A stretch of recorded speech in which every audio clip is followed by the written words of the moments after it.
Now that was some pretty deep stuff. Very inspirational. Now we're going to talk about the aftermath or the casualties of D-Day. Now the German army faced 30,000 soldiers killed, 80,000 wounded, and 210,000 MIA, missing in action. The U.S. faced 29,000 dead and 106,000 wounded and MIA. The United Kingdom faced 11,000 killed and 54,000 MIA and wounded. Canada faced 5,000 dead and 13,000 wounded. France faced 12,200 civilians dead or wounded. The total, one day, 550,200 deaths. Incredible. Now after D-Day was over, a lot of people got really upset.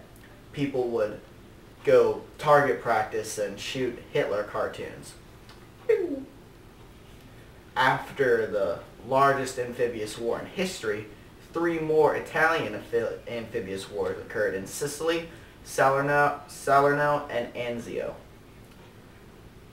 After D-Day, the Allies dropped a megaton bomb on a German industry. Now, before we talked about guns like the M1 Garand and the .44 caliber pistol, we're going to talk about some more guns because guns are cool. Next, we're going to start with the Colt Python. Now, the Colt Python is a 357 caliber revolver, kind of like this. You got a 6-bullet chamber, and very common. Next, we have the L-10-8A1 bolt-action sniper rifle. Very handy with shooting targets out of bunkers, trenches, wherever.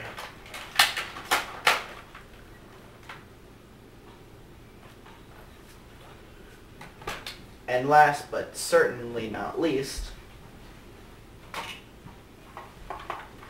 the American Thompson submachine gun, 45 M1A1 caliber. Now, this gun is one of the first fully automatic guns. Holds 32 bullets in a clip, and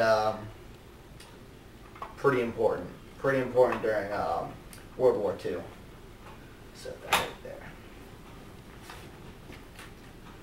Now here's some interesting facts that you might not have known about D-Day.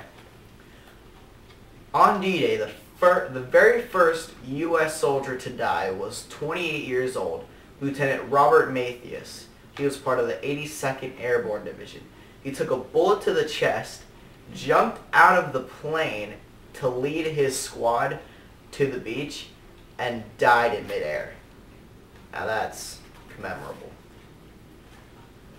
And lastly, we have this. This is pretty disturbing.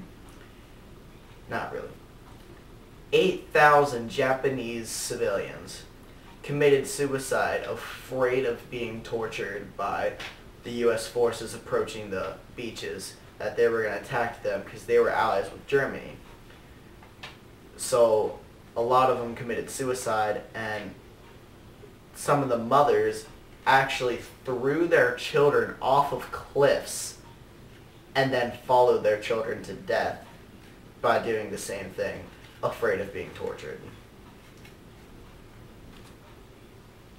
D-Day is known as the longest day, and it was a long day for the soldiers that fought on D-Day.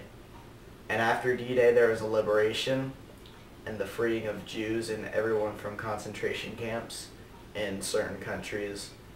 So D-Day is very important, but it's also very devastating.